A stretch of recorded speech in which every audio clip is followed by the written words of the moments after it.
Good evening. This is the Tuesday, November 22nd, 2022 regular meeting of the Flemington Borough Planning Board.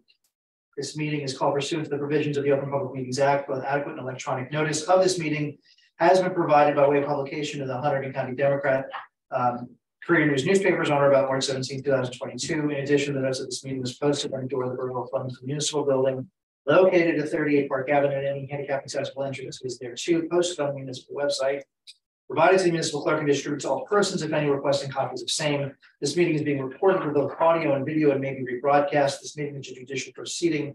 Any questions or comments must be limited to the issues that are relevant to the board may legally consider in reaching a decision, and decorum appropriate to a judicial hearing must be maintained at all times. Let's everyone please rise as you're able to the flag salutes.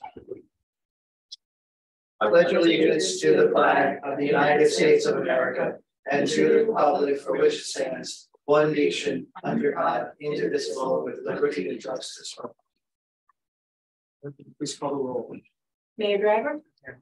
Mr. Parker is not here. Mr. Campion is excused. Mr. Dashna? Here. Mrs. Engelhardt? Here. Mr. Cook? Here. Ms. Giffen? Here. Ms. Weitzman? They will be late via Zoom. Mr. Pell is excused. Mr. Levitt? Here. Remote. Thank you. Ms. Kaczynski? Here. Ms. McManus? Here. And Mr. Clerico and Mr. Troutman are excused. All right. Good evening. We have a couple of business items and then discussion around the master plan revisions. So a relatively straightforward agenda this evening. As always, we have actually before I do this, I see just so we have this on the record, looks like Hannah Weitzman is now online. I'm promoting her panelist. So Hannah, just unmute and say here. Here. Thank you. All right. You're good. Thank you. All right. Item number one on the agenda is period of public comment.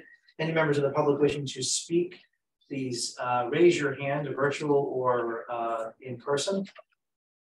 Am I getting that? You do, right? Sorry. Nice track of where we want to move quickly on this meeting today. Seeing none, we'll move on. Item 2 on the agenda, comments from the mayor. Thank you. I appreciate that. I lost track of where we were as I was signing. Monday's meeting will have the first reading of an amended redevelopment plan for the Cardinal Capital development. That's the Nilkant, otherwise known as in around town as Guitar Boy property. That's being amended, and over the next meeting after that, we will have 2 redevelopment agreements. I am presuming for both Cardinal Capital as well as Captiva. So just trying to get a bunch of loose ends tied up before the end of the year. So those things are coming. That's all I have. Quick question. In terms of planning board action, just so I know our December meetings, we won't have any action that we need to take on those. You'll need to on the plan. On the Cardinal Capital will come for master plan consistency review. So that's going to be at the next council meeting? It's scheduled for intro this coming Monday. Okay. And then as soon as December 6th, the planning board could do a consistency review. Can we please schedule it for December 6th? Yeah. Because we don't have any other applicants. Well, we might have stuff on December 6th, but we don't have master plan stuff on the 6th. Correct.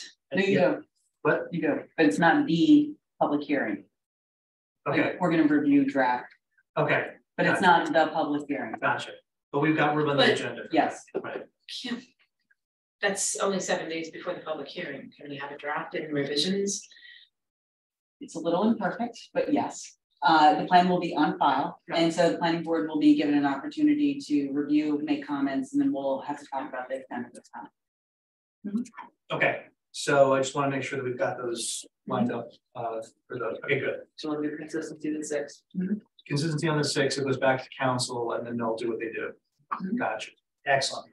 All right. Mr. Parker is not yet here. I didn't get any council comments. HPC, since our last week's meeting, I haven't seen anything from HPC, and I don't have I do not see the HPC chair in attendance. Approval from the minutes from the November 15th meeting, those were circulated. Can I get a motion and a second on the minutes? So move Cook. Engelhardt seconds. Any clarifications or discussion? Mr. Cook? Yes. Mrs. Engelhardt? Yes. Mayor Driver? Abstain. Mr. Dashna? Yes. Ms. Giffen? Yes. Ms. Weitzman? Abstain. Mr. Levitt? Yes. Thank you. Thank you. Item 6 on the agenda is resolution memorializing action on Family Promise of Hunterdon County, Inc., Block 19, Lot 7 and 8. Do we have that yet? We're still working to finalize, that will be on either for the 6th or the 13th, but definitely before the end of the year. Thank you.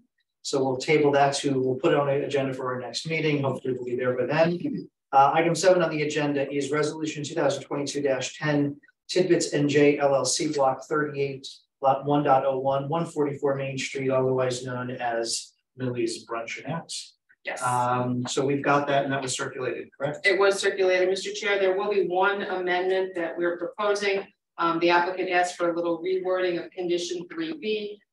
Beth and I have talked about it. She is okay with the change, but I just want to place it on the record. And if the board has any comments, I can certainly address them. Condition 3B, which is with regard to the landscaping, will just be reworded as follows. The applicant shall work with McManus to install the appropriate landscaping and ground cover as presented by the applicant and approved by McManus and the board for installation at the landscape island adjacent to the on-site parking area. Any changes or revisions to the landscaping plan as presented in the application shall not be made without first consulting with and acquiring the approval of McManus. What was the language of the original draft? Was it Very, very, very similar. I would have difficulty trying to figure out exactly what the difference was. I think that the concern was the way the language was worded was that the applicant shall be required to install landscaping to the satisfaction of the board planner and didn't really recognize the fact that the landscaping plan was presented, was reviewed, and was technically approved. So it gives the leeway to make changes, gives Beth the final approval, but also recognizes the fact that there was a plan that was presented to the board. Sounds good.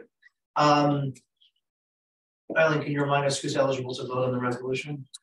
Yes, Mayor Driver, Mr. Dashna, Susan, Mr. Cook, Ms. Weitzman, and Mr. Levitt of the people that are present. Yeah, I see Mr. Parker and Mr. Champion. Jim Hill just joined in, but since he came in halfway through this discussion, I'm gonna ask Jim. And he's not. You weren't eligible, so that's not worried about it. Okay, And that's that's fine. part of it. All right, so Jim, I see that you're here. We'll mark it as 7:10. You're here. Just say hello. Jim, just say present or here or something. You're unmuted, go ahead.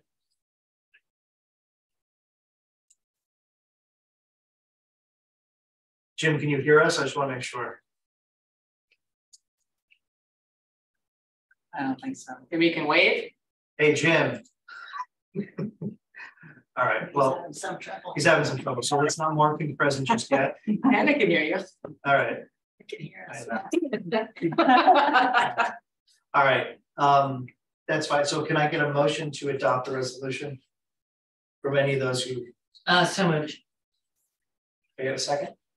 Second Cook. Cook second. Any further discussion on the resolution? Mayor Driver, Yes. Mr. Cook, Yes. Mr. Dashna. Yes. Mrs. Engelhardt. Yeah. Ms. Weitzman Yes. and Mr. Levitt. Take care. They had this white silicone was in a clear silicone box. I got it. Put it on there. If you need it, when I come back. All right. Trent, can you hear us? I can hear you. Okay. Did you? He said, yes, I can hear you. Okay. Wow. Did you vote yes on the? Going on. I do, yeah. You did vote yes. Okay, Okay. thanks, Trent. Thank you. Jim, we now hear you, so you're good. 11:10. Yeah, 11:30. 7-11. All right. So thank you for that. All right, that's resolutions, that's item 7 on the agenda. Item 8 Completeness determination, Aunt Mary's Dispensary LLC, block 49, lots 1, 9, 10, 11, minor site plan and conditional use. So if folks remember, they appeared here at the last meeting. Sorry, I'm losing track of time here. At our last meeting, we did grant a certain number of waivers and some temporary waivers, and we deemed them incomplete because there were some deficiencies. So Kara, can you get everyone up to speed on where we are now? Sure. So the way that we left it was once all of that omitted information that we did not grant waivers from was submitted to Bob, and Bob confirmed that he had everything, then we would acknowledge that he had everything and authorize the applicant to proceed to notice for the hearing on the 6th. Additional information was provided from the architect to Bob. Bob issued an email, and there were 2 very, very minor items that were not still included. Notwithstanding, Bob did say to the board that should they agree. I don't know if you can hear me, but I don't hear anything from the board. Do you hear me now?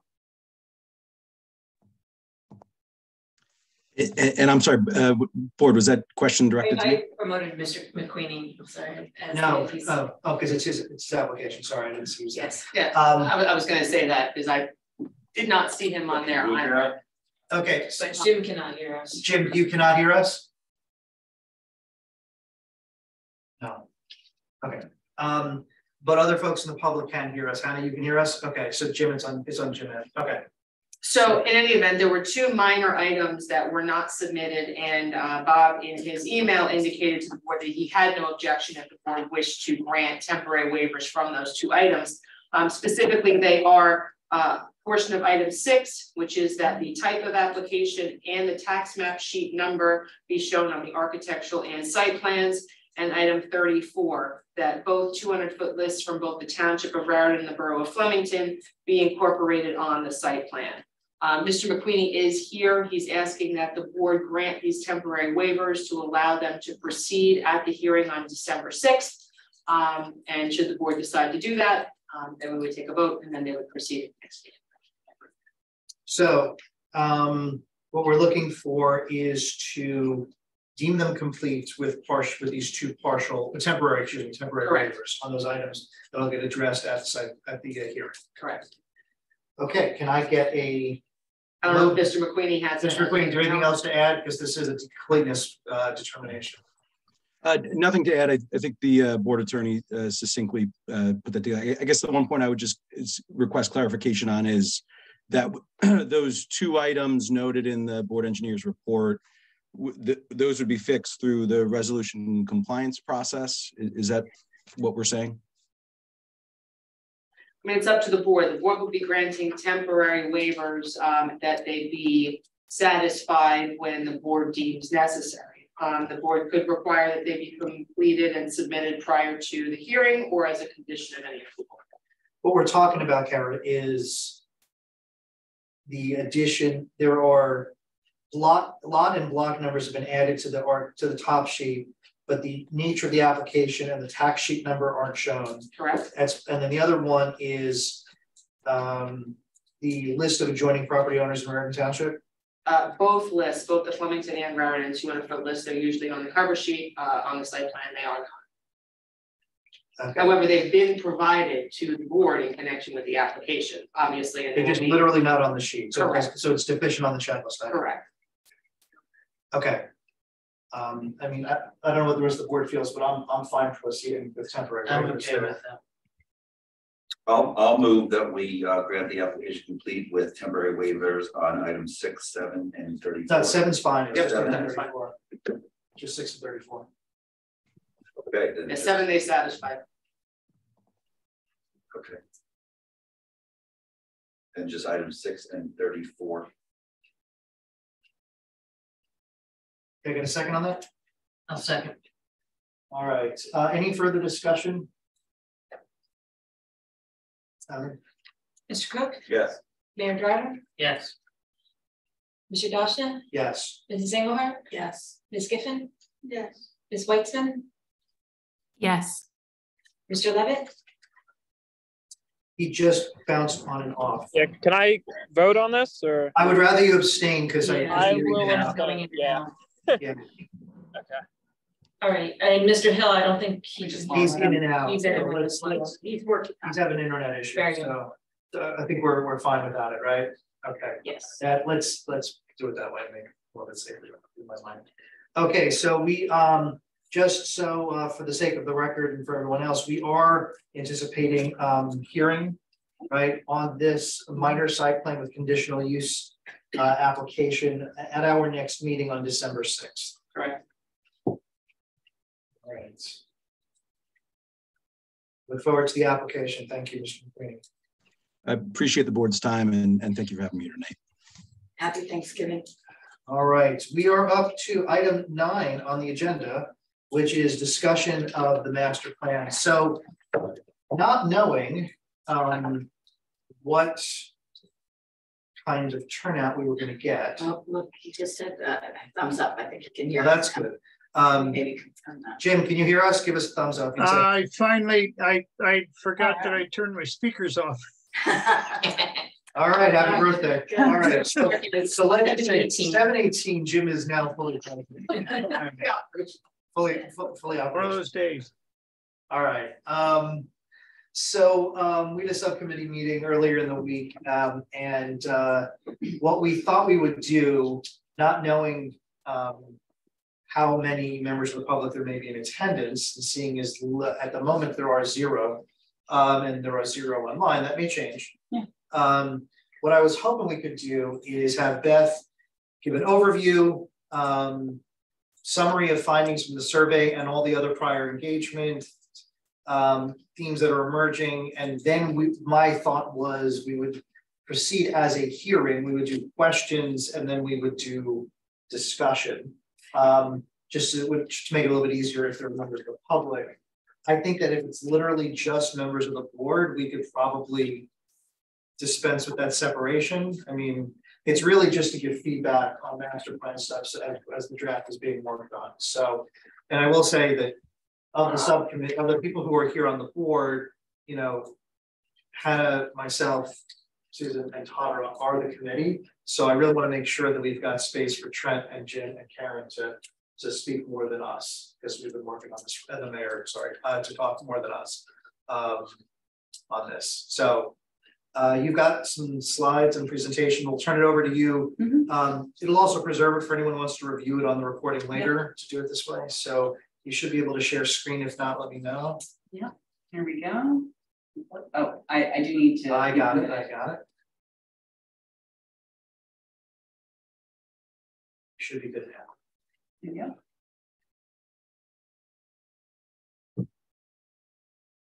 All right, here we go. Okay, so as Jeff said at the outset, this is really about sharing some of the results from the outreach efforts, which include the survey that we did, as well as some of the other outreach efforts that have occurred in town, and talking about some of the policies that we can that are going to be driven by the results.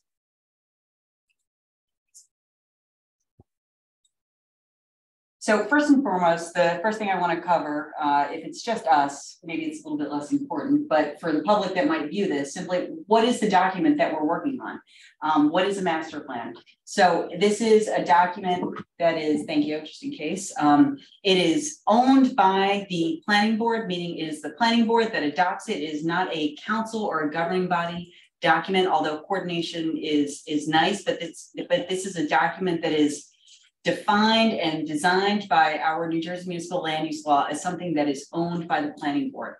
And that means that it is a policy document that is used to inform other land use decision-making in town. By land use decision-making, I mean things, most importantly, our zoning ordinances and our land use ordinances are intended to be informed and to have the master plan form the foundation of it. And it also helps to inform other decisions that may be at hand. It might be things like acquisition of park, infrastructure, policies, etc. What a master plan is not is a regulating document. That means it is not a zoning ordinance and it is not a redevelopment plan or a redevelopment agreement. It informs those documents certainly, but it does not provide a regulatory basis for reviewing applications. So if a master plan says, for example, a use on a property shall be X, but the zoning ordinance permits Y, the developer does not, if they want to build X, they still need to ask for a use variance. So it does not regulate, it simply informs current and future zoning ordinances in that example. And so what we're talking about here this evening are policies that will be put in place to help inform the other borough decision making. What has informed this master plan are a handful of things. So yes, it's a survey that we conducted, and I'm going to go through those results this evening, but it's also work that's been done in the past few years principally by the Flemington Community Partnership, the FCP. They have done a handful of studies over time to look at housing, need for housing in community at the South End, and then borough-wide as part of their Flemington Action Plan.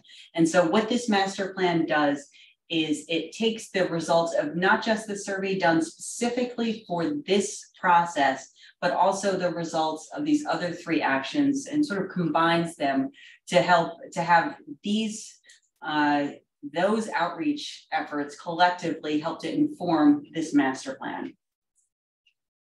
And I think the other thing I wanted to note, and we'll go through the details of our survey, but just the type of, or the extent of outreach and households that these four documents have been able to extend to.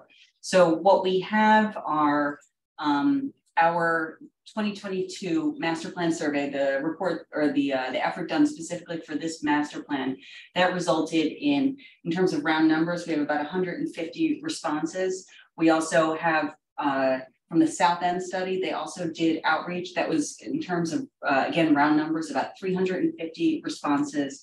And then with the Flemington Action Plan for their survey, they had about 200 responses, but also counted engagement, unique engagement efforts from community. And that was closer to about 1,000 households that were engaged in the process through interactions with the website. So as we look at the totalities of these efforts, what we see is a really significant outreach to the borough community and its residents, as well as business owners. So specifically what we're doing for this master plan are really three items, three elements of the master plan. Each elements can sort of be thought of as chapters in the master plan book, if you will. So our overall master plan will, through this effort, will consist of the goals and objectives elements, and that is really, as it sounds, it's a series of goals and objectives that guide other master plan policies as well as other borough land use decision making. It also includes the land use element, and that is that as well as the goals and objectives elements are the two required master plan elements pursuant to the municipal land use law. And the land use element addresses a variety of topics, but I think most importantly, it addresses land use, it addresses zoning, and now due to some changes in the municipal land use law, it also addresses hazard mitigation. And then the last element that we're working on is the economic development element. And this is an element that, like its name, includes a picture of economic activities in the borough, as well as policies to support those and improved economic activities generally within the borough. And so these three elements will be contained in your final master plan document and will replace the elements that had the relevant elements that had previously been adopted as part of the borough's 2010 master plan.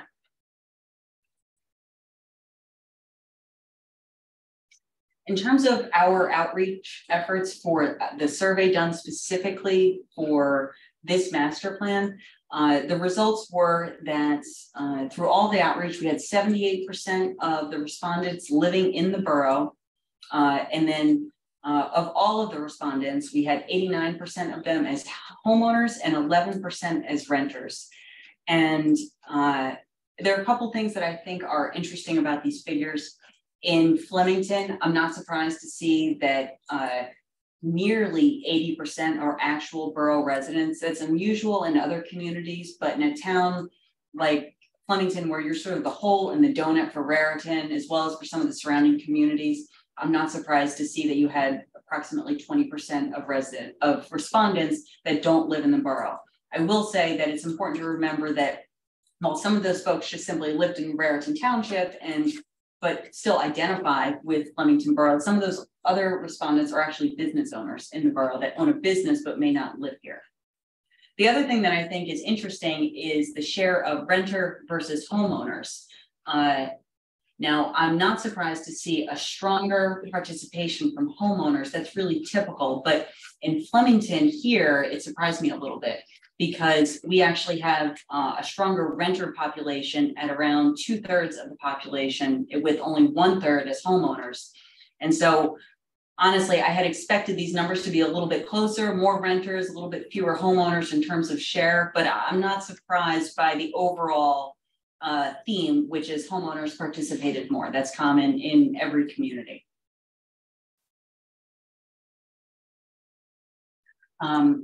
And so as we move into some of the substantive questions that were included in our survey results, one of the first questions that I wanted to address was ratings regarding recent development in the borough. And so what you can see from this slide very clearly is that the greatest response was that they saw it as an improvement within the borough. That said, it is 51%, but that certainly is far beyond 23% that felt that the recent development had not changed the character, the feeling of the borough, and the 28% that rated it as worse, the recent development as being a negative in the borough. Let's see. We also asked folks to rate the anticipated development in the borough. So think about some of the projects that have been approved but are not yet constructed in town. So again, we see the majority of residents seeing this as a positive, specifically rating it as an improvement, and that was 66% of the respondents. And that can be compared to 10% that rated it as not changed, or they're unfamiliar with what those changes might for anticipated development that may be coming. And only 26% rated it as worse. So seeing the anticipated development as a negative in the community. We also wanted to try to get a sense as to what do people like about Flemington? So specifically here, why did folks choose to live in the borough? What brought them here? And what we found was more than half cited the traditional development along Main Street as well as Stangle Road. So 56% of respondents were drawn to living here in the borough because of these commercial districts and the opportunities presented in these two commercial districts. About 1/3 of the respondents, 30%, cited low crime as being one of the reasons why they were attracted to the borough. And then also about 1/3, but 27%, rated the borough's education system as being one of the reasons, one of the top reasons why they were attracted to the borough. So what we see is the traditional downtown character, lack of crime, and quality educational system as being 3 strong drivers for bringing people to the borough to live. We also asked folks what changes they would like to see in town. And this was perhaps one of the most clear answers received in the survey, and that is people want more restaurants and more entertainment. They're looking for they're looking for things to do in the borough, things that are going to help entertain them, as well as their families and children. As I look at some of the responses, the written responses, the supplementary responses to simply just voting for the listed items, I see a lot of interest in entertainment options, a lot of interest in restaurants, and a lot of interest in folks looking for opportunities for family-friendly or kid-friendly activities. But beyond just simply the restaurants and the entertainment, we also saw really strong support, nearly 60% in both instances, for improved walking and biking connections between our neighborhoods and our destinations, as well as or including things like shopping, jobs, and parks. And then we also saw nearly 60% again for more passive recreation options. So thinking about walking paths, outdoor seating areas, things to help enjoy nature and just generally the community. So I was really pleased to see such strong opinions in the survey expressed about what changes folks want to see. And so I think that this is something that is consistent with what we also saw in the other outreach efforts from the Flemington Community Partnership. And so it's nice to see these outreach efforts aligning. And so as I take the outreach efforts for our survey, plus those other items or other plans and efforts done by FCP, what we see are a handful of recommendations starting to come to the forefront. One, I don't see through any of these outreach efforts calls for significant change in the borough. I see people citing concerns about various items. I see folks looking for more of what is already been expressed through the zoning or more of what has been expressed in our master plan. And so I say that looking at this first box is the outreach efforts don't suggest that our previously adopted, most recently in your 2015 re-exam, that your previously adopted goals and objectives, they continue to remain appropriate.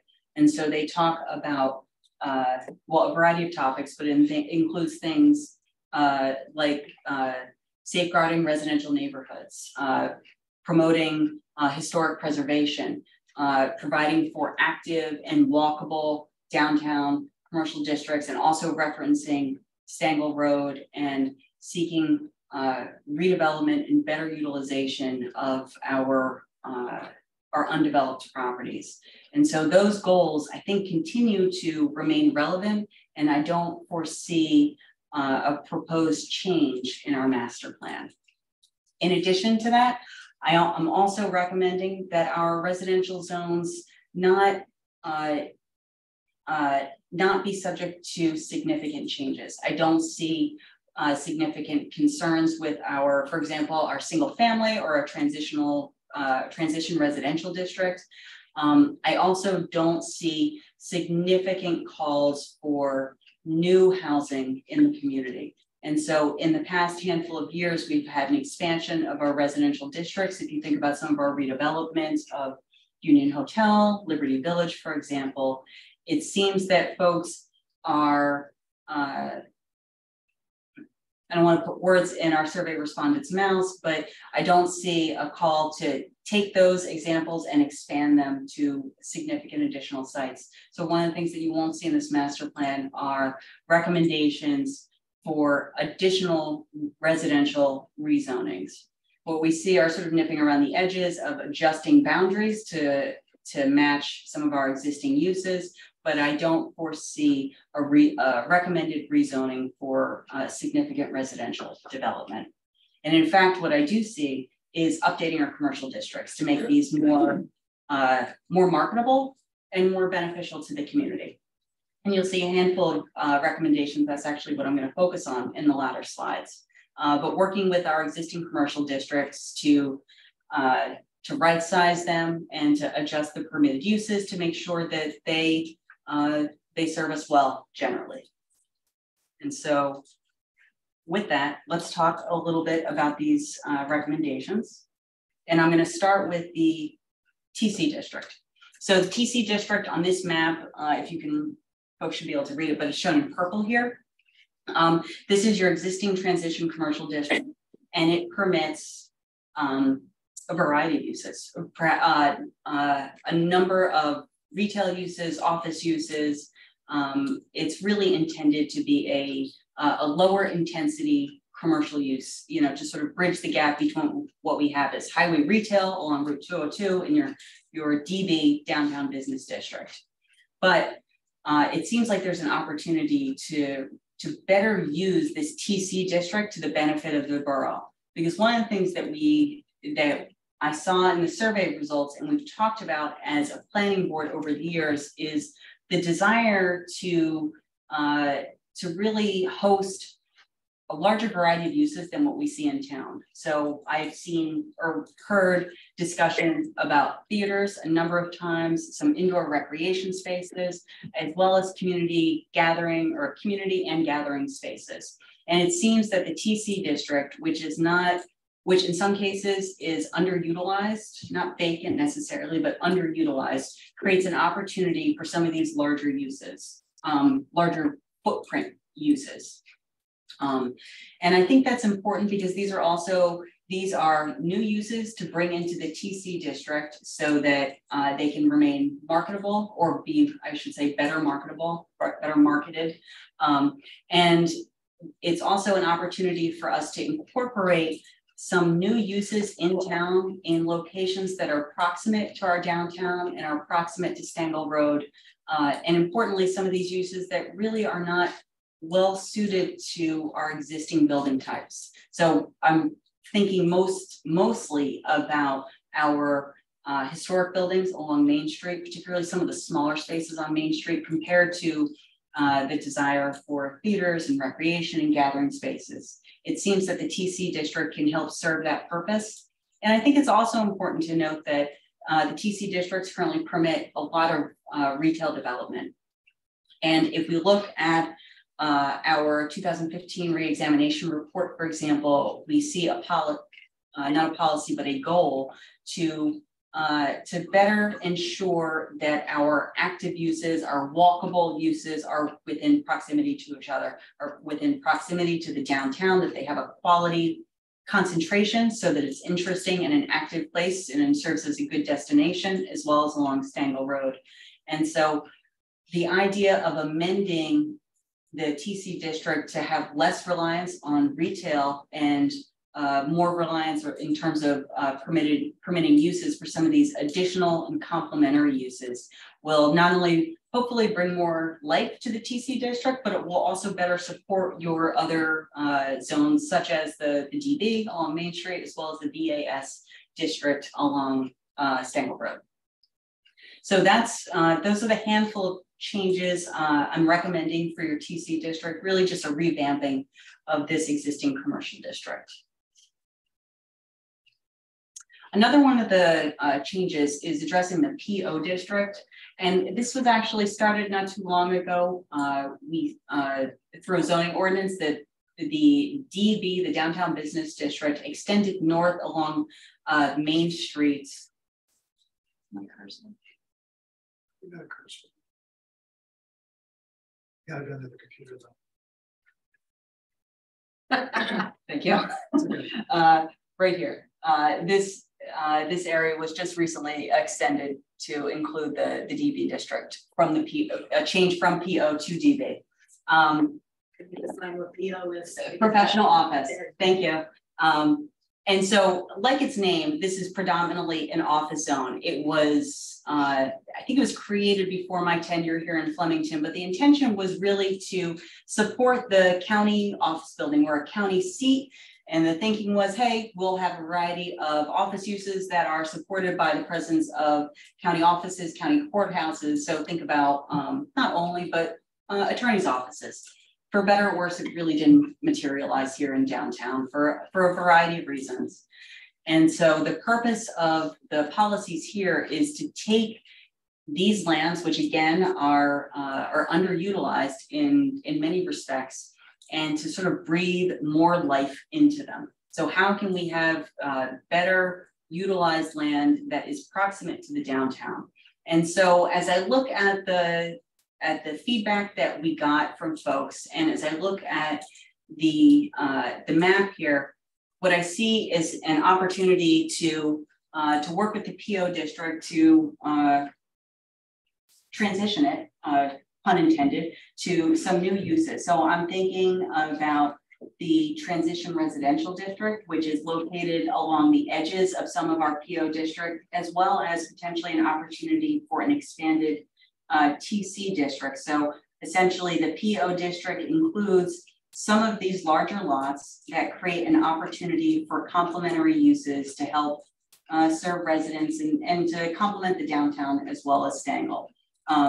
The TC district, I will say, permits office uses now, would continue to do so. So this is not a matter of making any existing offices in these areas non-conforming. It's just simply adding additional options for other lots in the area. Next, we have some changes to the HR district. Let's see. The first item is, as we look at this map, what we see is Route 12 across the bottom, and South Main Street is right here, just to help orient. You can see Main Street located to, highway retail. Fine with HR. HR. I'm sorry, I highway need to retail. interrupt you, Yeah, but no, I'm thank thinking you. about people that are watching this later. They may No, not. thank you. Highway Retail Zone District. So just for orientation, we have Main Street up here. Certainly this is South Main Street on the other side of Route 12. So you'll see those references in this slide.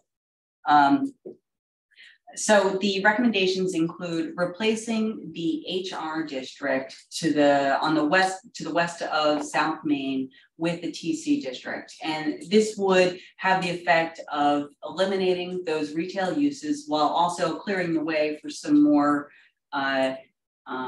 larger footprint and entertainment and other uses that really don't have an opportunity elsewhere in the borough, particularly as I mentioned before, along the DB district.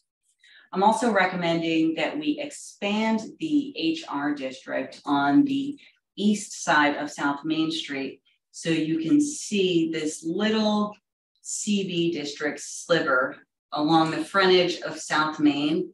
That is a portion of the shopping center that is located along Reeville Avenue there, and it just simply creates a split lot condition for a site that essentially functions as a single property. And so while this is zoning boundary change, I really see this as a simplicity. It's not a significant policy change. It really just moves an entire tract into a single zone district. I'm also recommending that we eliminate the OSS, the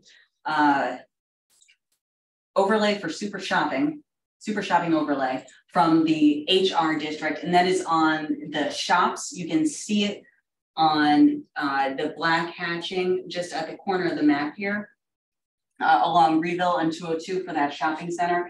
That overlay was intended to better incentivize retail development. However, the incentives are really pretty minor. I don't see them being inappropriate for the rest of the district, and it seems to be an opportunity to simplify our zone districts and to not have differing standards for sites that are that now that everything is developed are essentially have similar functions and similar roles in the community.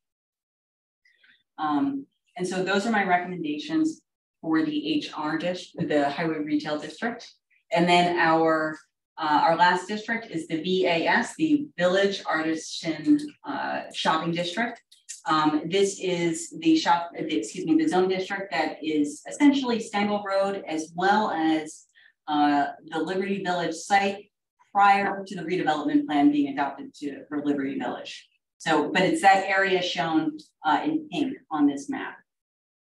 So some of the recommendations in there, the first one is really just a continuation of what we had recommended in 2015 to encourage this area to take on a unique character. And I think that's something that we can see already as Stengel becomes more developed, but really just to simply encourage some special streetscape standards to match the unique character of this area. Also, to adjust some of the permitted uses to better encourage those things to do that some of our survey respondents were looking for. So again, things like theaters, galleries, and recreation.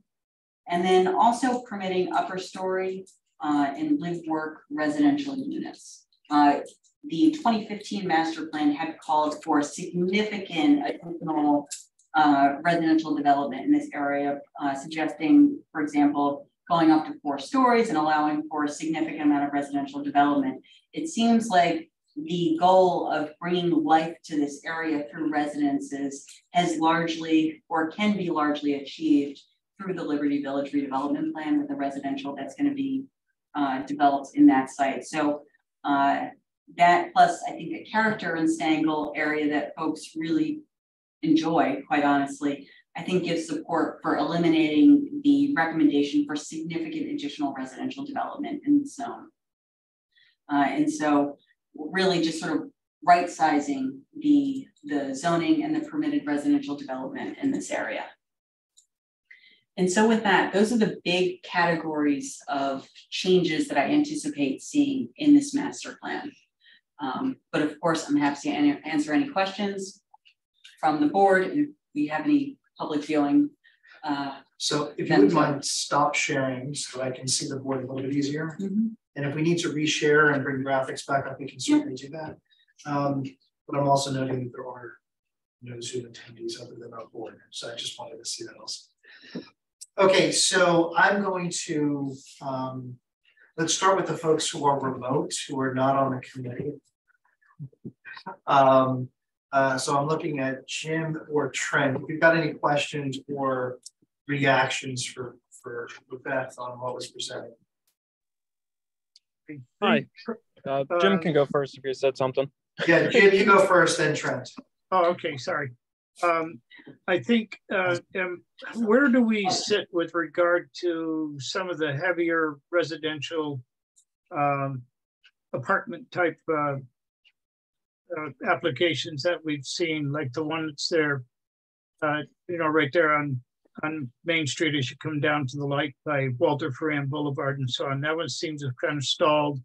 Are there more of those that are still in the works that would significantly increase that type of residential work? So I think that's a great question. Let me just turn my screen on.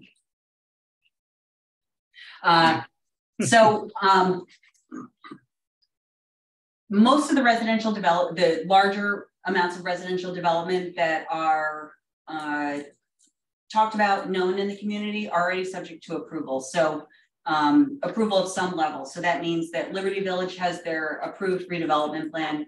Union Hotel has their approved redevelopment plan and a site plan.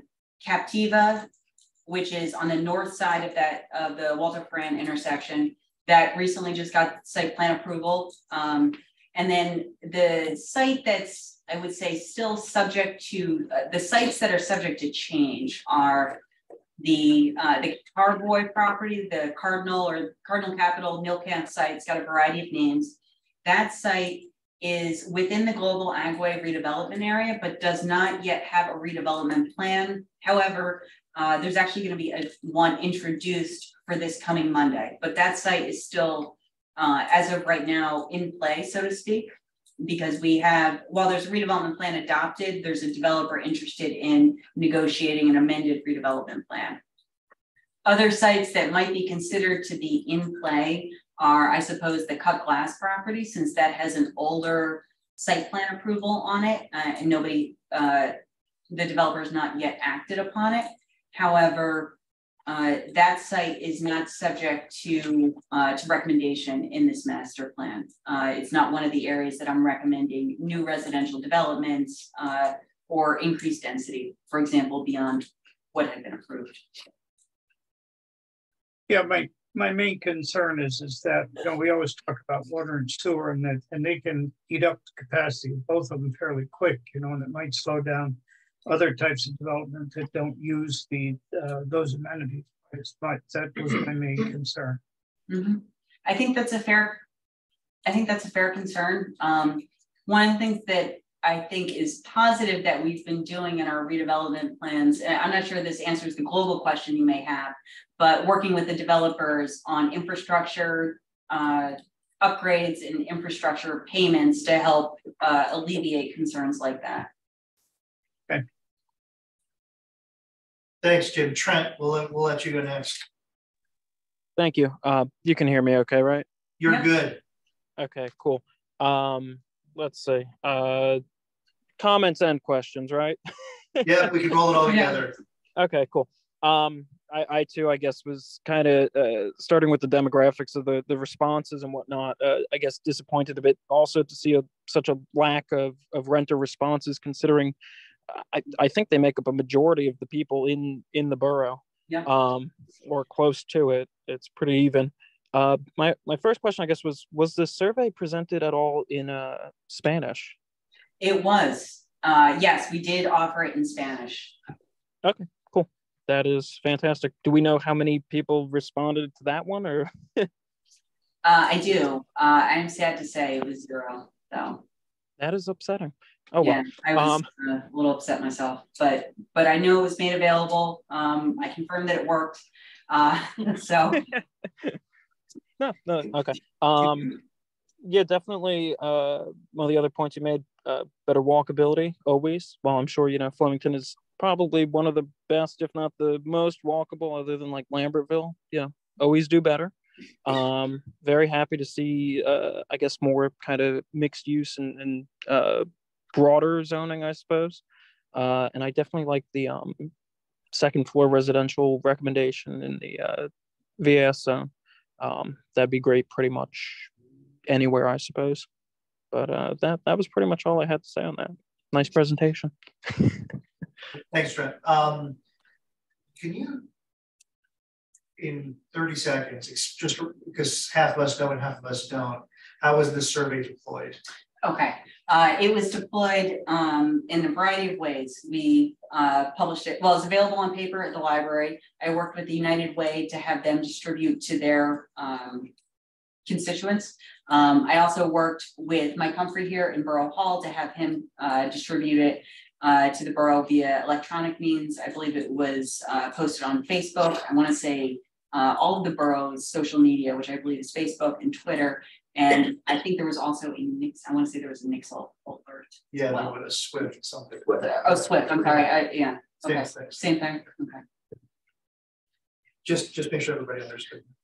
All right, Mayor, do you? Yeah, I do. So back on March 5th, 2020. Proposal for planning service preparation of master plan elements. There were a lot of elements that were originally planned. Having to do with circulation, utility service plan, community facilities plan, recreation plan, economic development plan, which is a historic preservation plan, recycling plan, educational facilities element, conservation plan, green buildings and environmental sustainability plan. What happened to that?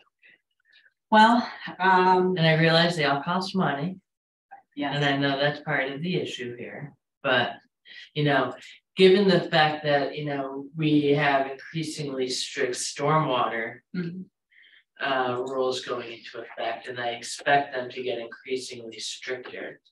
We have the inland flood protection rule that was proposed and will be going into effect.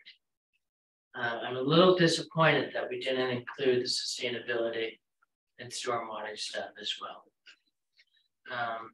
So I'm happy with what has been done. I like it. I like most of the recommendations, not all of them.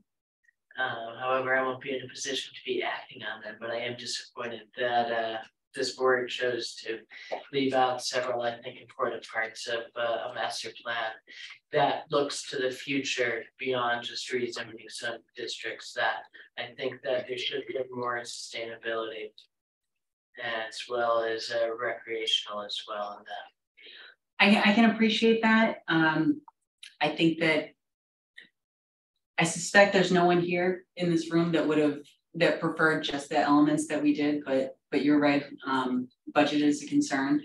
The one thing I'll say is, even though we're not doing the conservation element, we're not doing the circulation elements and some of the other elements cited, I think that the land use element and the economic development element are broad enough topics that I can slip some of these related policies in there. It's not appropriate to fully explore these issues. And let's talk about, for example, some of the circulation, about promoting walking and biking. It's not appropriate to fully explore those issues in the elements that we have. But I do think it's appropriate to give support for those principles, especially because they were reflected in our 2015 master plan. So I think it's appropriate for us to incorporate them in the land use element because it is relevant to this board's review of site plan applications. And I think it's appropriate to incorporate them by reference, but to address them to the extent possible in the economic development element, because, for example, being able to move people by foot or bicycle to our commercial districts is going to bring more foot traffic, literally, to these areas and better support those businesses. So it's not perfect. It doesn't give us a circulation element that would identify where bicycle infrastructure or pedestrian infrastructure should be upgraded, but it can provide the policy support for future upgrades and any future policy work that folks want to do specific to, say, circulation or one of the other topics. So it's admittedly, yes, it is imperfect, but it doesn't leave us without the ability to say these things are also important and need to be considered. Thank you. Karen. Yes. In the list, sorry. Good. It's my first time being involved. Good. In this, so forgive me if some of these. No. But I have questions that would relate to all that too. So that aspect of it. Thanks for the presentation. My eyes aren't that great. Do we have paper copies of those for some of the map, or will we be sent a copy of that presentation? Yeah. So I can look at it in more detail. Yeah, absolutely. Especially, I couldn't say anything. I will say yes, but note that the maps are your existing zoning map. So, No, but yes, you've done things Yeah. I've learned for the presentation. I just like to, if I can read them look at that. I'll send it to you. Yep, I'll send it to everybody. The responses from the public, your graphic showed percentage of what type, percentage of the responses that were in the borough. I think you mentioned numbers and I missed them. Can you remind me what the total numbers of responses were? Yes. I heard 1,000, but I think that was a specific to something. Yeah, that was specific to the action plan. So Right. what I had cited were just sort of round numbers for the survey effort. So for our survey effort, the 2022, it's about 150 responses. Okay. For the South End study, it was Yeah. about 350 responses. Okay. For the action plan, Flemington action plan, it was about 200 responses, but then the 1,000 that you heard was the engagement, unique engagement. So essentially what they did beyond just simply counting the responses, they hosted a website. And so they were counting the number of computers that accessed the website, the number of people that were engaging with that process through the website. And that's the 1,000 figure that you heard. Right, thanks. And the housing study, so you did the message, so the housing study, did we have figures on that one? No, they didn't. They did not cite and do the type of community participation. That's more of data that helps inform this process. Okay, thanks.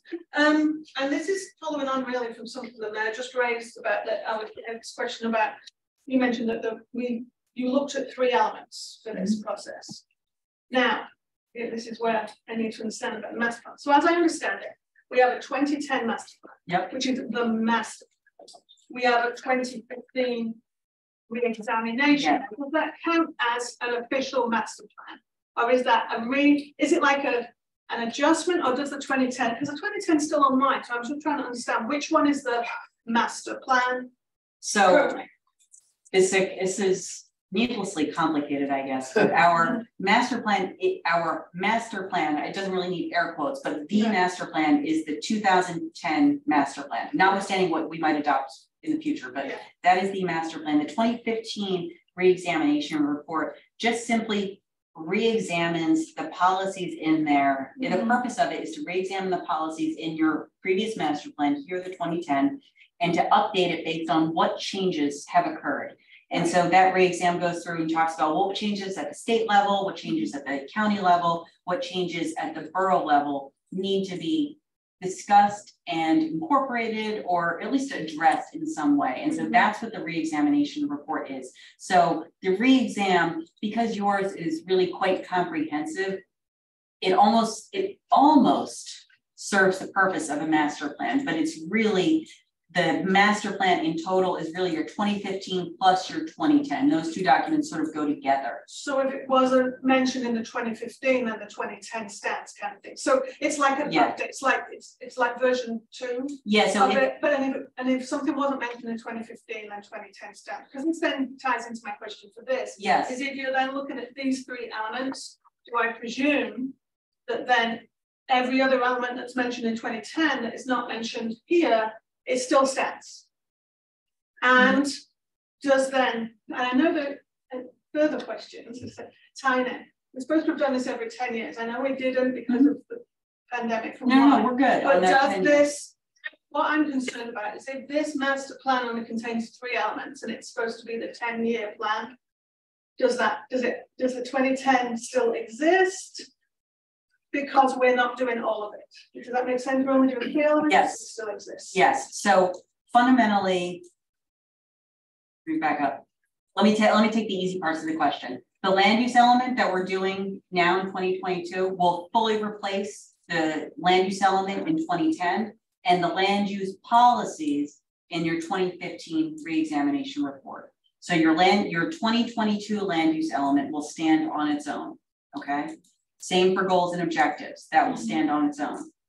Same with the economic development element, but that's a little disingenuous because you don't have an old economic development element, but these 3 elements will stand on their own. You don't need to read them in conjunction with the 2015 re-examination report or the 2010 master plan. In fact, doing so would be inappropriate because the elements that you're adopting supersede those same elements that were previously adopted. So the land use element 2022 supersedes the 2010 land use element.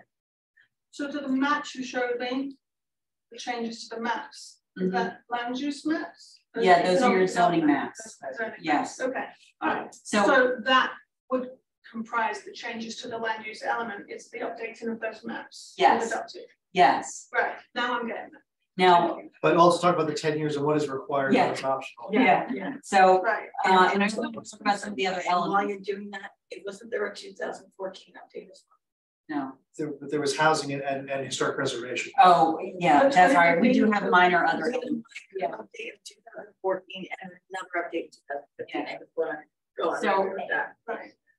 Just to further complicate all of this. So I need to understand what. No. It's a good piece of question. One of the things specific to New Jersey is our housing elements, even though they're an element of the master plan, they're like a completely different topic, unfortunately. Like the signed appendix. Yeah. So I don't know any community that actually complies with its affordable housing obligation like Flemington does, that does its housing element and fair share plan at the same time as the other master plans. They always run on a different track. So yours does too, that's perfectly fine. Your housing plan is gonna follow the time requirements set forth by the courts and the Fair Housing Act separate and apart for what we're doing here. There are other elements in your 2010 plan like the circulation element, utility, conservation, etc. Those elements remain relevant and they were re-examined by your 2015 re-examination report. And so those policies set forth in 2010 as may have been re-examined in 2015, those remain relevant, those remain in place. Now, like I said to the mayor's question, some of that I'm going to try to address in this master plan just because we want to bring as much of this policy forward as possible. So an easy thing to talk about is circulation. We know people want enhanced pedestrian bicycle connections to various places. I'm going to squeeze that in your land use element and squeeze it in your economic development element to the extent possible. I guess my question, another follow-up is, are we allowed legally, and the legalities of this, are we then allowed, if money was an issue in terms of what we covered, are we allowed to re-examine that, we get some more money and go back to those elements, separate from this timeline? Because I've already been stuck with this 10 years, this 5-year timeline. I know we're all think with it. I'm just saying, are we allowed to do that? We have the opportunity to do that if we're able. Yes, you can update the master plan and do new elements every year. 10 years is just a must do within 10 years. Yeah. felt like. And then so specifically, the elements that must be done and or examined every year, it's the goals and objectives and it's the land use element. Okay. Those are, and that's why it's so important that those two elements are required. So you guys did your 2010, you had all these changes that happened in the next couple of years. So we did your 2015 re-examination report. And now in 2022, we're a little bit early for your master plan based on what's required, but there's been a lot of changes, both land use changes on the ground here through approvals and development, but also at the state level, the economy. And so the borough has decided that now is an appropriate time to sort of update its biggest policy documents, which are these three elements that we're working on. I'm just thinking, especially for the circulation element, as that was a large part of what the survey the public wanted to see. The fact that we're not doing it, then if that's something that we can plan for. You guys can get a grant next year and do a circulation element. There's zero concern with that. Okay, thank you. That's great. So sorry, that one little question turned that into. I think my next one, I think Trent kind of covered. I was concerned as well about the renters proportion.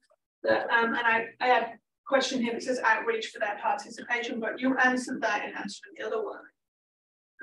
Yes. Did I write down? I hate when I do that. Makes total sense. Makes total sense. Oh, part of your percentages you came up with, the bit that people didn't like, that 30% thought things were worse and 26% thought anticipated development was worse. And my question was, is that usual in your experience? Like in response to you've had before, that seemed high that they were well, that they were pleased. That number seemed high. Is that high or is that normal? I think it totally depends on the community. You know, in some places you can't sneeze without generating outreach in a community. In other places, I am shocked when I see huge development get approved without, you know, more than a handful of people attending a meeting. So it really is community specific.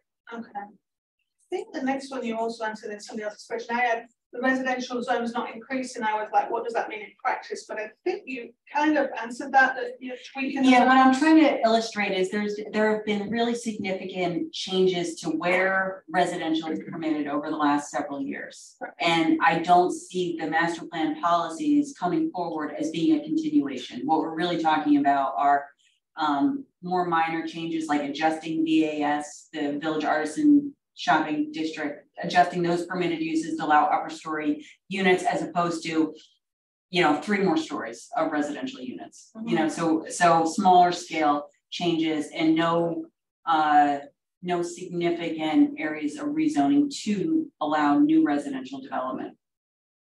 Right.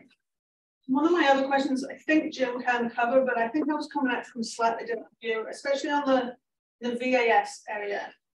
My question here, I wrote down, the current redevelopment agreement affects this change question mark, because like, so you were suggesting changes to that zone, but we already have a redevelopment agreement in place with somebody. That's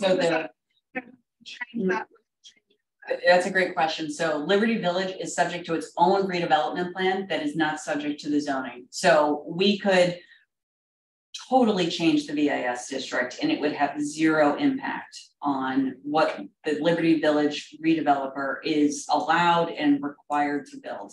So that doesn't sit with me. I'm not understanding how we can change what we want in that zone, but we can't change it because we have a redevelopment agreement. So it won't get done in that redevelopment agreement. The redevelopment plan, the redevelopment plan supersedes the zoning. But it's not all of the VHS. No, it's not all of the zoning. I understand that, but most of that is like currently like available right now.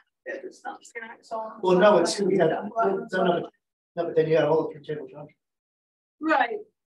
As part of the AS. So this is effectively we're saying we change turntable. There's also parts of VAS that are not in the redevelopment area. So like where Platform 1 was, those properties there, where Feed Mill Plaza, like those are in the VAS, but they're outside of the Liberty Village. Okay.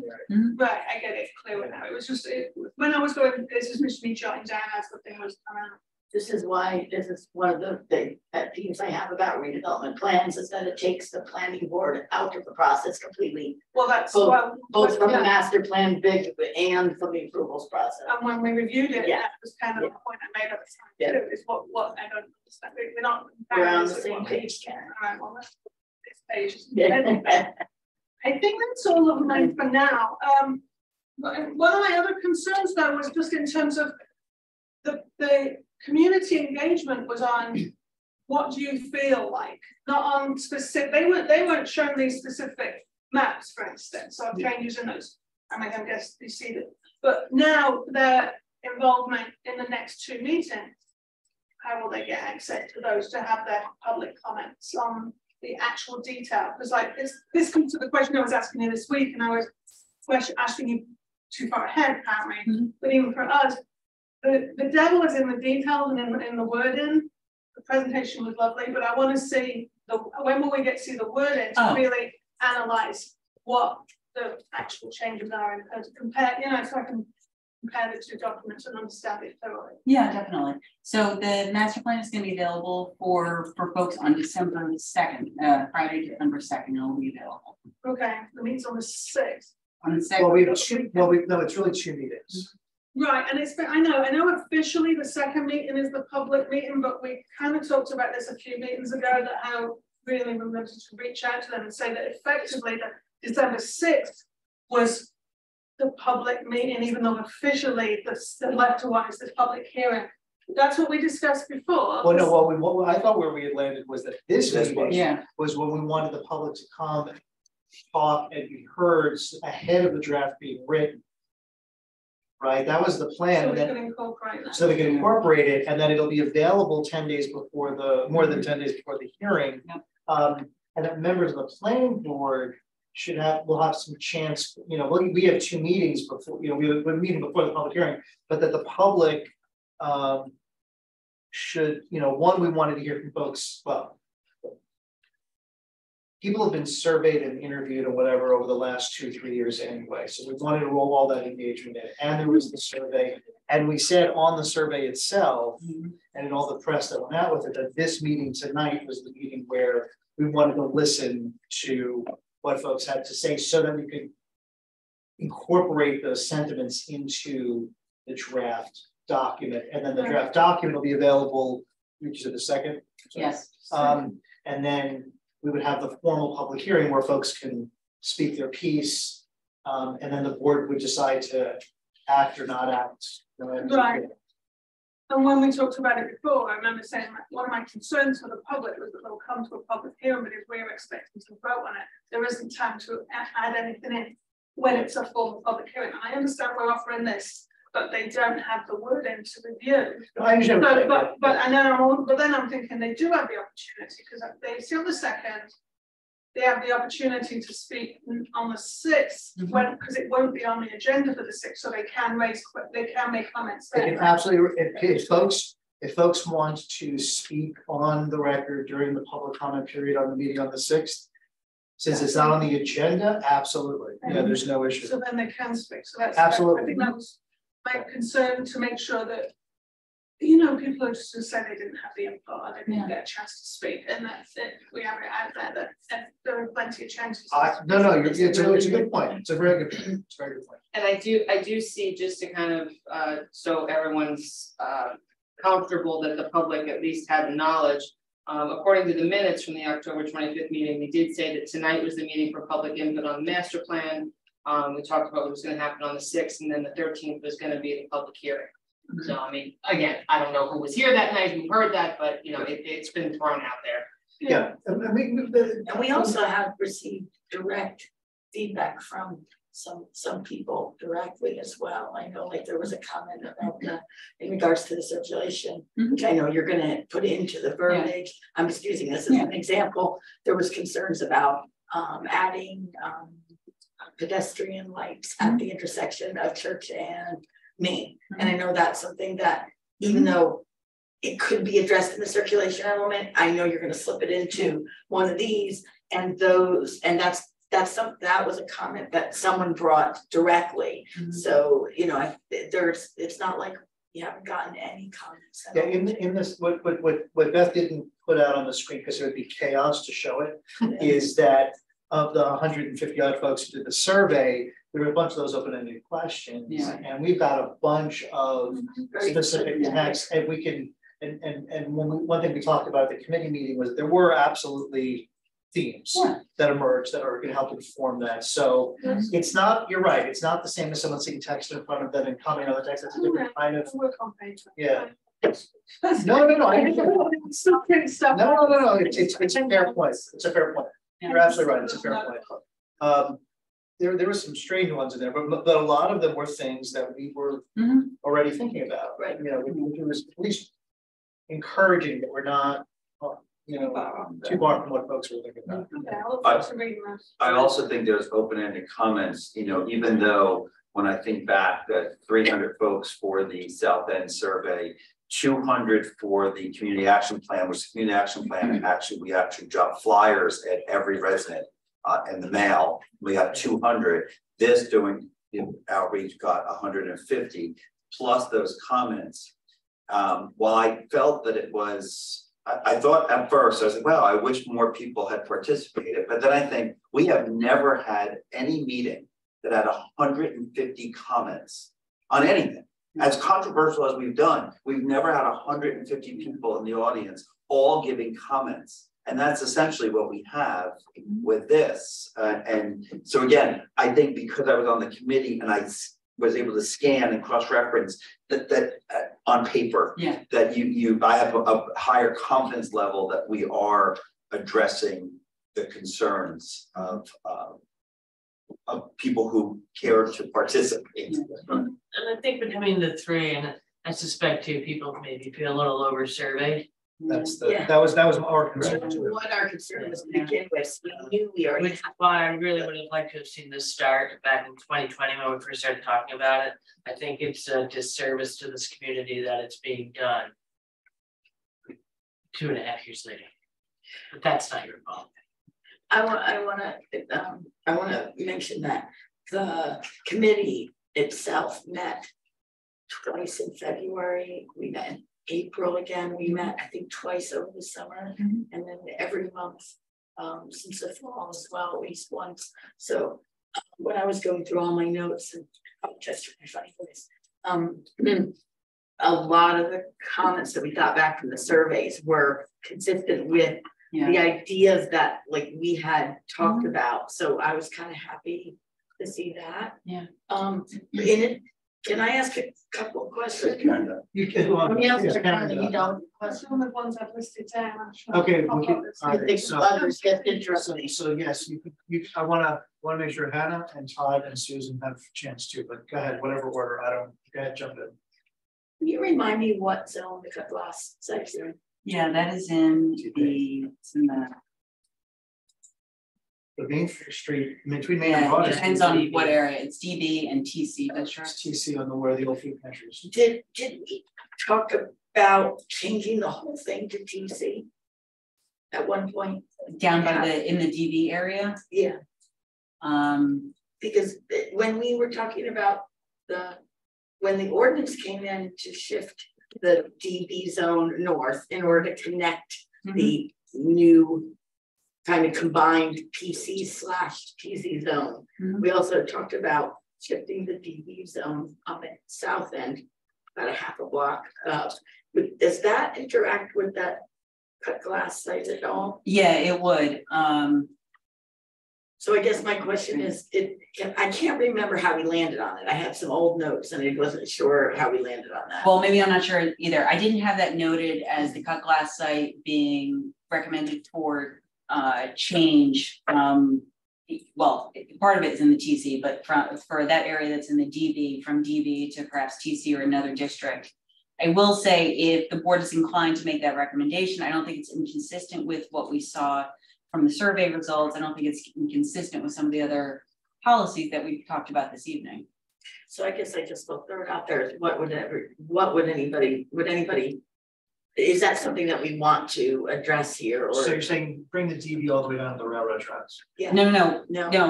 Bring it up from the railroad tracks. It's railroad tracks north to, the concern, so the problem, okay, so I got you. So the problem that I'm It's just an old note, so I'm not sure if we settled that or not. The problem that might create is that we've got several significant historic properties right north of the tracks, between the tracks and Mine Street. Let's just, or not even that far north, between the tracks and William, where the DB zone is not really appropriate for, say, you know. I'm gonna bring a zoning map up. I agree, and I think second. that's why we talked about Yeah. Right. Hold on one sec, I just need to move it. That's why we talked about kind of adjusting that and half a block up.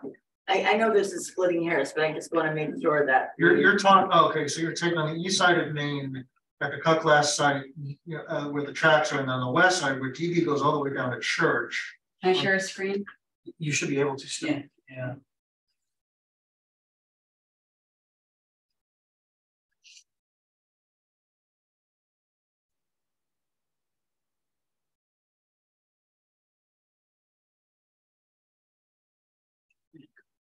All right, here we go. You can zoom in on the area that we're discussing. It's centered on there now, but yeah, we can. All right, so here is the cut glass. Here's the railroad track just for orientation. Yeah. And then cut glass is this TC area as well as this DB right here. And so the question is, should these lots change zoning from DB to TC or perhaps another district? And then I'm gonna also say, does that impact this as well, these DB lots as well, which I think is it's the restaurant and retail uses. So fronting Main Street on the east side is the thrift shop, and there's a second building at the rear. Across the street is Dolce, and then the one that fronts south of the tracks, fronting Broad Street on to the east is where there's Teresa's and a couple of restaurants and a couple of, that's over there. I mean, those are, if those aren't consistent with the newly imagined TC, the way that you're talking about it, they're not the same DB types of things. It's not, and then on the west side of Main Street, south of the tracks, again, we're talking about a number of, right now it's law offices and all historic buildings kinds of situation over there. And that, maybe it's TC, not TB, I don't know. Well, I think the advantage from how I looked at it was, and it's so hard because we have so many zones in our little town. I love the fact that we're getting rid of the PO, but let me, on this specific comment, because it's not my turn, making that TC, it's like the TC zone is getting new life to be able to have elements that the public is yearning for in these larger tracts of land, to be able to be performing arts, theater, community, indoor sports, all of those things, some things to do, which really isn't part or appropriate in DB. Like, you're not going to have, there's no properties large enough in DB, for example, to have a community center with, and I don't mean to, let me draw up a specific thing so everybody can vision in their head, with space to rent, indoor basketball, a squash court. I know this squash isn't even a game anymore, but I'm going to just say that. That's something for people to do. Pickleball, something for people to do that. Those buildings aren't appropriate for that in DB, but in TC, in that area, regardless of whether or not a developer has an approved thing that they can build, should they choose with all the new regulations that they have to put forth. But having that TC continue through, I think makes a nicer buffer. I wasn't sure about those two little teeth on the bottom where the law offices are next to the church. I believe that's where they would. Well, on that side, it's those are resident. That's the Montessori. It's the community school and office building, and then there's that other thing. It's across the street. The other piece is how it. I just want to make sure that we're not forgetting how the historic preservation district ordinances and regs, which cover all of Main Street, interact with that. That was your other question. I was trying to, I'm trying to get like some more flexibility. Wasn't involved in the discussions you'd obviously had before about this. Why does being in DB preclude those locations from having those aspects in that? DB doesn't preclude them from being able to do that, does it? From being able to do. Yes, I thought it did. I thought TC is more flexible than DB. Yeah, it does. Yeah, because the uses are not listed. Yeah, like there's currently make like a residential, that's not a TC. It's actually Hot glass is half and half, and it had, don't forget the approvals that were granted, which have since expired. So we shouldn't have talked about that. It was apartments over retail fronting Main, and then it was townhouses, flats, whatever they call them, around in interior between Main and Broad, and then more like row homey, town homey stuff in the phase 2 that was on the east side of Broad Street. So I'm just thinking, if we're reimagining that area, maybe we give it a little more flexibility in order for somebody to reimagine that area and give any developer that approaches a little more creativity. Now, to Jim's point though, on, hey, how are we addressing things that look, feel, and smell like apartments? Heretofore, we've said areas in need of redevelopment are not governed by what we're talking about tonight. So take those right out, right off the top. This area was not an area in need of redevelopment. This was, I forget, guys, I mean, it was 2007, but it was, I believe they got variances to put housing there. If we rezone this, well, right now it's zoned DB, right? Which wouldn't be appropriate for housing on the first floor. Correct. Right. However, if it was TC, you could take that large swath of land and reimagine it. You need a variance either way to come in. If they wanted to build the exact same thing they had approvals for in 2007. Still be prohibited. They would go through the same. They have to go through the same thing. So we might as well make it a little more flexible to say, wait a minute, you mean I could take that and build a concert hall, an amphitheater? I could really think out of the box like that, because heretofore I couldn't do that. Yeah, I would say the zoning, the lack of activity on that site suggests that the DB zone doesn't help them. Yeah. All right. So I just did something that Karen addressed too, like, you know, about like appropriate. So when we were extending that DB zone northward along Main Street, one of the reasons I personally didn't suggest that it go past Pennsylvania Avenue up East Main was because it was probably more appropriate to be TC to allow, particularly with that vacant building there, that, you know, that could be a gem.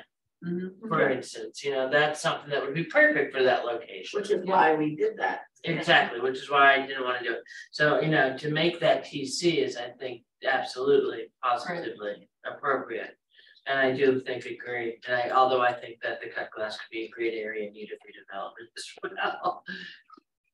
It could be. I'm not rolling it out. I'm just saying I think that by changing that by adding that area as TC as opposed to DB, I think it gives us a little more flexibility. The reality is the developer, property owner has not used the DB district. I don't want to, I can't really conclude for them, but it seems that the DB district does not help them in their development aspirations for the site. The zoning doesn't work for them. Their site plan approval doesn't seem to work for them. So we have this new zone, old zone that we're going to be revamping as part of this master plan process. It seems that this area fits the same criteria that we've talked about for other TC zones. And so I think that makes sense. However, site plan approval, right, back to your point. So they have site plan approval, it doesn't work for them.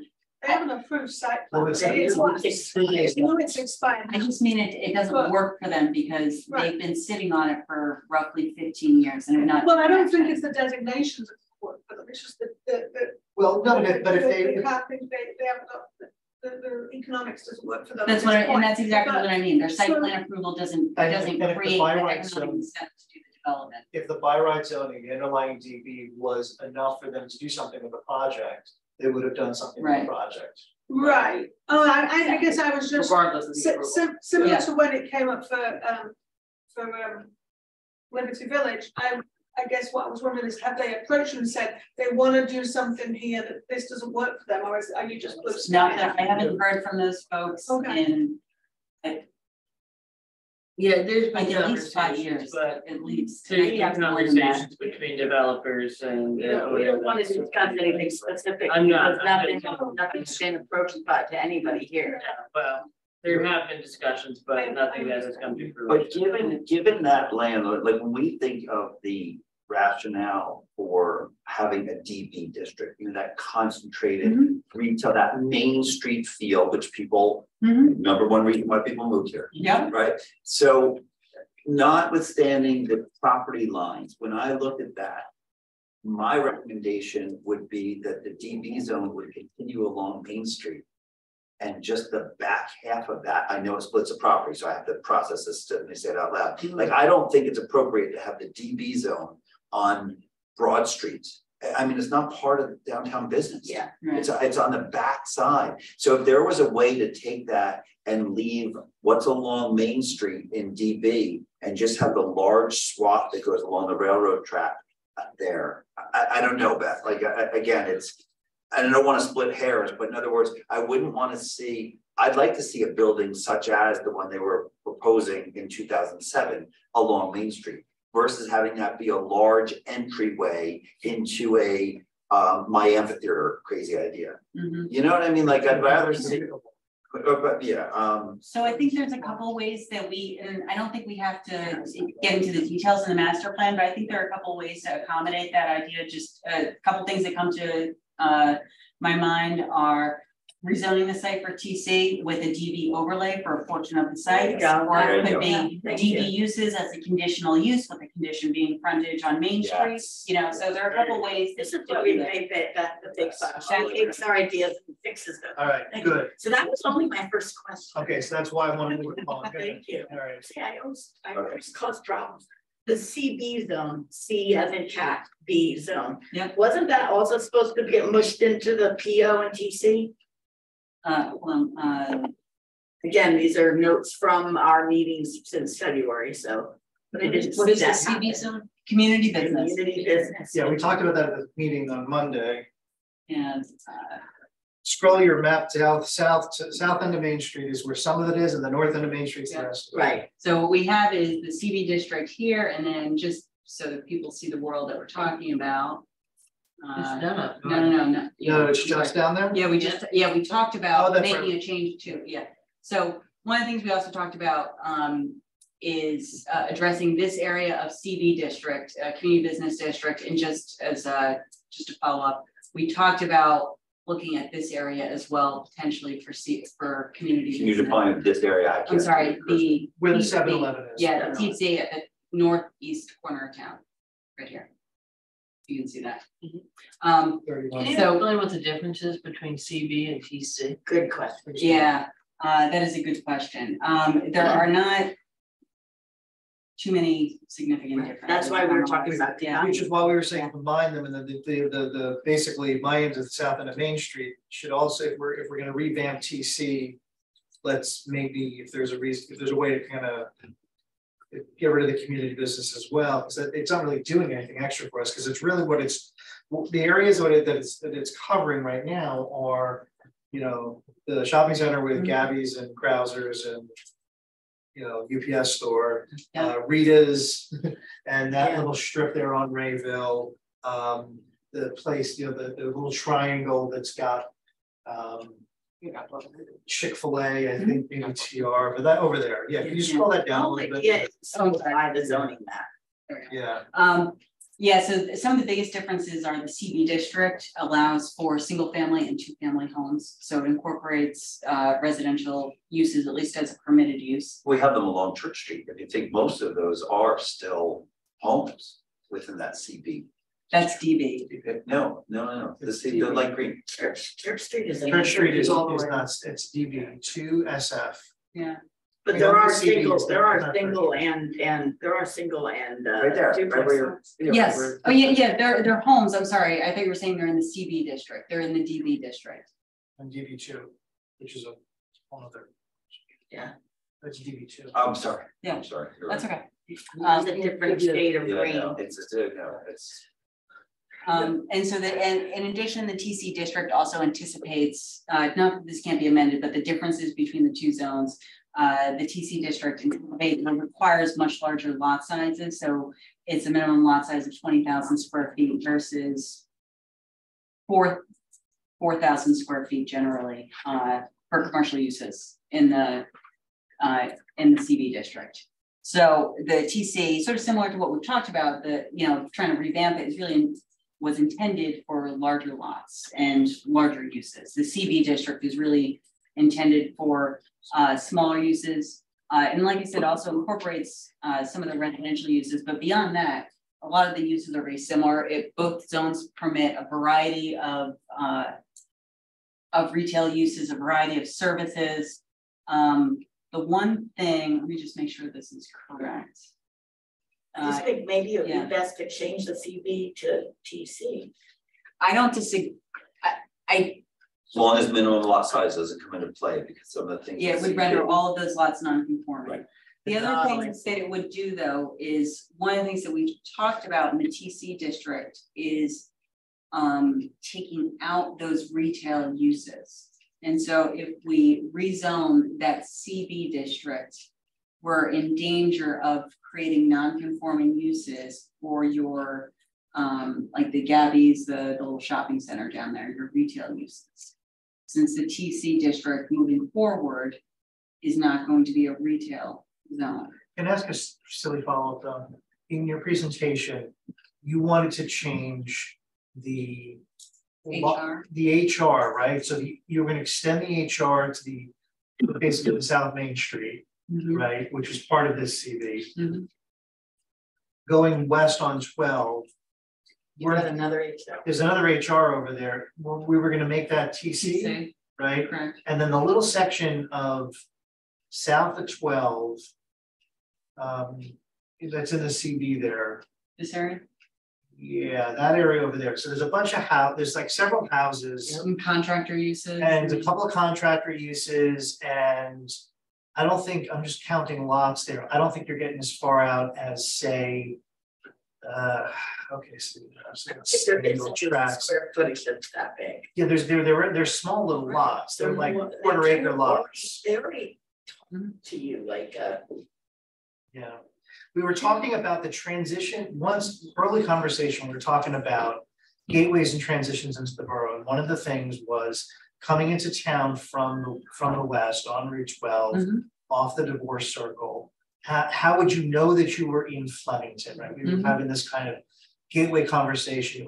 Part of it was around the redevelopment of Blueberry Village, which is obviously over here on the north side. But then there's what do we want to do on the south side, which certainly has its own environmental constraints because, but there's, there might be a concern that these small little lots aren't really the right kind of thing anyway for that gateway into town. I don't know, like that was part of that. I remember some of this conversation. Yeah. Didn't we do an overlay there? Yes, so I was gonna say, one of the things that is, I have an older zoning map, sorry, I'll pull it up. The proposed zoning map is, we have the MUMF overlay in this area, the mixed use multifamily overlay. And that extends, that includes this TC district and extends for many of the lots in this area. Can pull that up. So could we incorporate, I mean, that I think is that's the most recent look at what the right kinds of uses should be for that area south of 12, right? Can we move from overlay to by rights? Like, can we get those, whatever letters we throw it into, like in terms of like what we're trying to get to is we're trying to get the overlay, which reflects a more recent policy update into the by rights zoning, unless there's a specific reason. Right? No, there's no, it's not an overlay would be by right. Yes, but I think you mean eliminating the underlying zoning, right? I'm saying that make that the underlying zoning, because again, the reason why we did the overlay was to encourage a set of uses that the underlying zoning, the prior by right zoning was not accomplishing in furtherance of goals. And so if there's anything that's not it'll be a catch-all. Yeah, I'm just saying like that would be where I would want us to be heading towards in this part of town. How we get there, we can go a couple different ways. Doesn't have to be, I'm not saying we have to abandon the overlay, but the overlay at least reflects the uses and intensities and design guidelines that we most recently thought were appropriate. Yeah. Can I make a suggestion? There was part of the master plan, and I think that's where I even emailed you a list. Part of the master plan is the last part of the master plan is our recommendations. We don't necessarily have to decide this for our master plan update. In addition to what we come up with and what you've laid out tonight, there's a list of recommendations at the end of the master plan update or not master plan update, the master plan that we're redoing now. And can't some of those recommendations be a study of long-term planning goals of the area in Route 12 that we're talking about, the things that you and I have talked about before, we've all talked about before, the west end of Church Street, the end of Emory and Maple, the PA and East Main site, those things, without changing anything in our master plan, we can still make a list of recommendations of these are goals that the planning board should, and perhaps the council, because we can charge the council to look at locations, look at ordinances. In addition to this master plan update, there's a list of recommendations at the end of this master plan. And instead of deciding on making a major change now, why don't we just put this in as one of our recommendations? And I think that's fine. And I think it's also similar to what we just talked about with the cut glass site when we said, maybe this could be overlay or it could be conditional use. There are a couple of ways, but here's the goal that new zoning should try to achieve. That's where I'm going. Yeah, but I think instead of making all these changes and confusing everybody, we don't need to decide specifically. And honestly, because the way that as I said at the outset, the master plan provides the policy framework. It is not a regulatory document, but along those lines, it doesn't need to. It doesn't need, and it's really not appropriate for it to detail the specifics for how the new regulations will take place. This should be expressing the goals, the policies that should then inform the regulations that get created. Okay, so I want to move things along because we've been chatting. That's fine. You have other questions? I wanted just to make sure that you had gotten my list of recommendations and that you're either going to confirm that those are not changing, and if they are changing, that you'll bring them to our attention, or that any of the recommendations that we had as a subcommittee get put into that written recommendation list at the end. That's really all I wanted to make sure of. Okay. So So I just want to make sure that I'm clear, because there are some things that I would like to see change that are beyond a recommendation, like you are eliminating the PO zone. Yeah.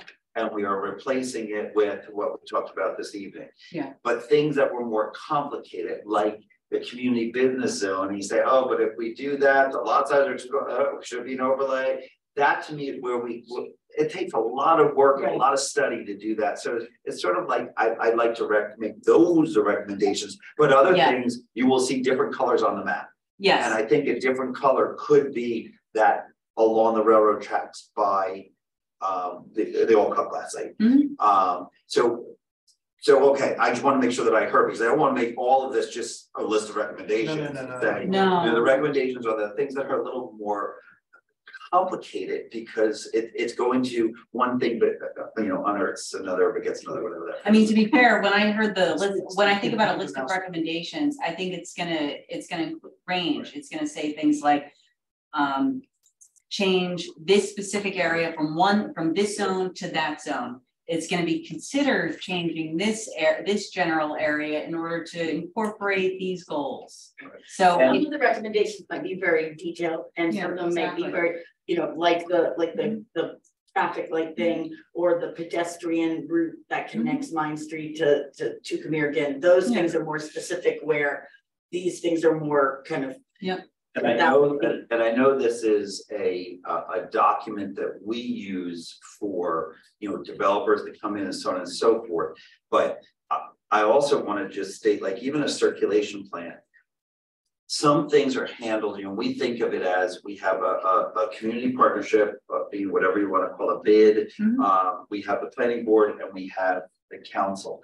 So when I think of like the FCP who did the South End survey, 300 residents that are all in that area, and there's a full-on walkability study that I did for 3 hours, and to say where the sidewalk should be fixed, where the crosswalk should be go, what light should go in, and it feels like planning. It is, but it also, but it's also so micro focused on a grant that our FCP got for close to $800,000 to do all this work down there.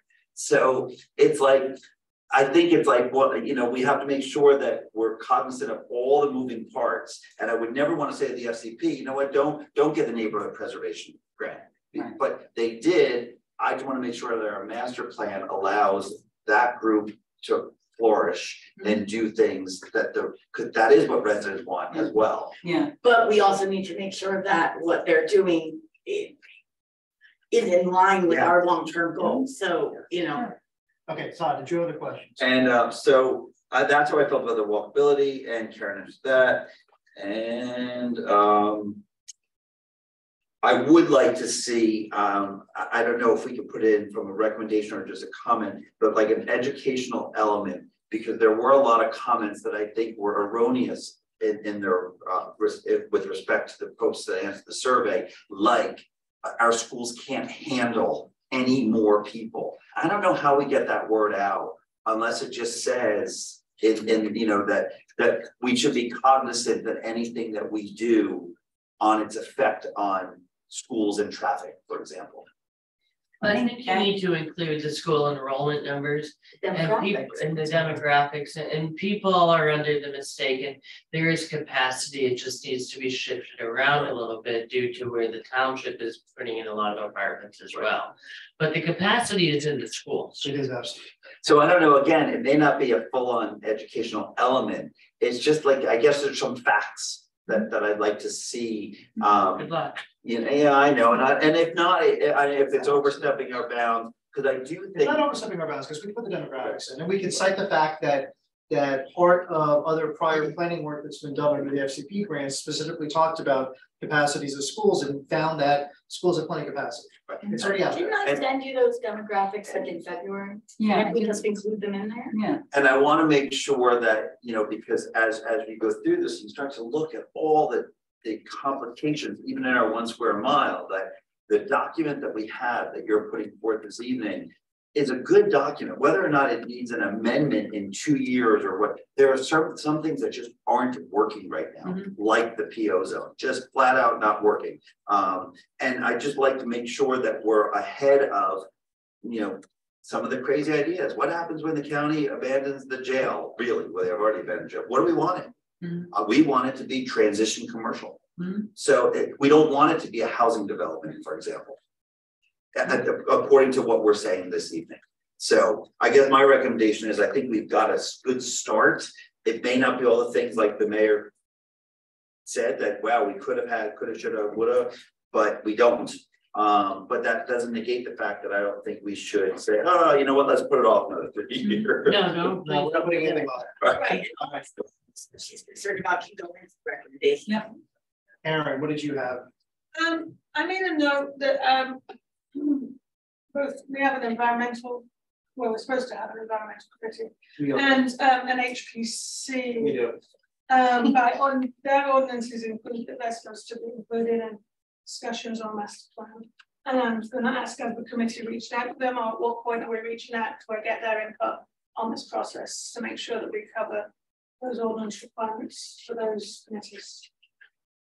I think it would be a great idea to reach out to them now that we've had this meeting and we've had an opportunity to review the community input, maybe share a copy of the presentation that was given this evening and give them an opportunity to share any thoughts that they have about borough land use goals and policies.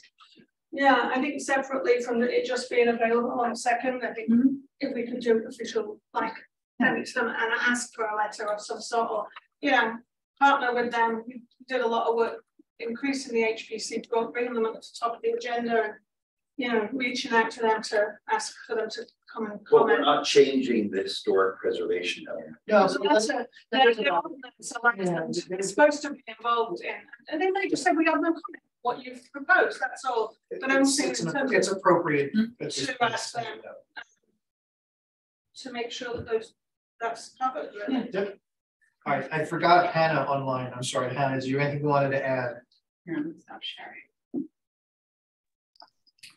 Nothing really other than that, you know, I'm pretty simple. I'm new to all this, so I really appreciated this as one as a learning experience and just kind of it's just like eye-opening to me and kind of piggybacking on that with what Todd was saying and that this should be a learning experience for the public because again, like we were saying, some of the questions, some of the comments that were being made, like people just don't know. So I think trying to utilize this a little bit as much as possible as a learning experience for the public too is awesome. But yeah, I've just been happy with, doing what we can to rework the spaces that are there and make them more appropriate for what the community clearly wants. I think we're doing that. We're taking the right steps towards that. There's nothing too crazy or drastic, but like certainly taking away like, the offices, spaces like that, like it just makes sense at this point. So yeah, I've been pretty happy with what I see. And that's it. Thanks, Hannah. All right, anybody else? Other thoughts, questions, concerns? Okay. Thank you all for a good, constructive discussion. This has been very good. It's hard when there's lots of applications to have the capacity to set off a data to have a conversation like this. This is good to have. That's where we're at. All right, so we know what's coming up. I'm going to move to chair items. We're done here. Chair items. Our next meeting is December 6th. We have the public hearing for Aunt Mary's. We have the resolution for Family Promise will be on there, and what else? Consistency review of the redevelopment plan for Cardinal Capital. Yes. Draft discussion of the master plan and exec for 2023 professional contracts. Yes. Anything else? So if there is, because then with what we said earlier would be incorrect, if there is a draft discussion of the master plan on the agenda, we wouldn't be taking comments during the beginning. Yeah, that's what I wanted to get. We some would have to clarification. have that as part of that discussion. So what's the better way to proceed?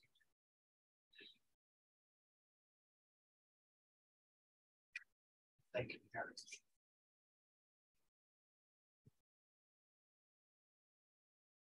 Oh, that's a really good point. Thank you. All right. Well, we said in that in the flyer, and again, I'm not trying to cut out any conversation, but what did we say in the flyer? We said that tonight was the night for input, that we were going to be going over the surveys.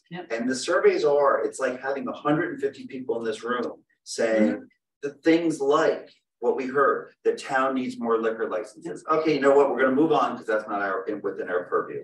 But some of the other things of I don't want to just make it all about the schools because that was just a couple of comments, but things like we need more things to do and people should be able to comment against that. But tonight was the night and we have an open agenda with an empty room in front of us. Okay, that doesn't answer my question of the law. So is it better to not put it on the agenda or is it better to have it on the agenda? Like, I think it should be on the agenda, I have to say, because the flyer states a work session for December 6th. It doesn't say much else, doesn't encourage people to come, but I wouldn't want somebody to look at the planning board agenda and say, oh, I guess they're not doing that.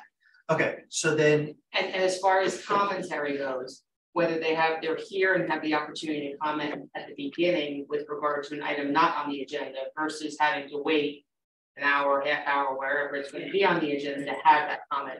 They're commenting either way. So the only additional would be to put it on the agenda. So then let's put it on the agenda and we will carve out a period for public comments just on the master plan during.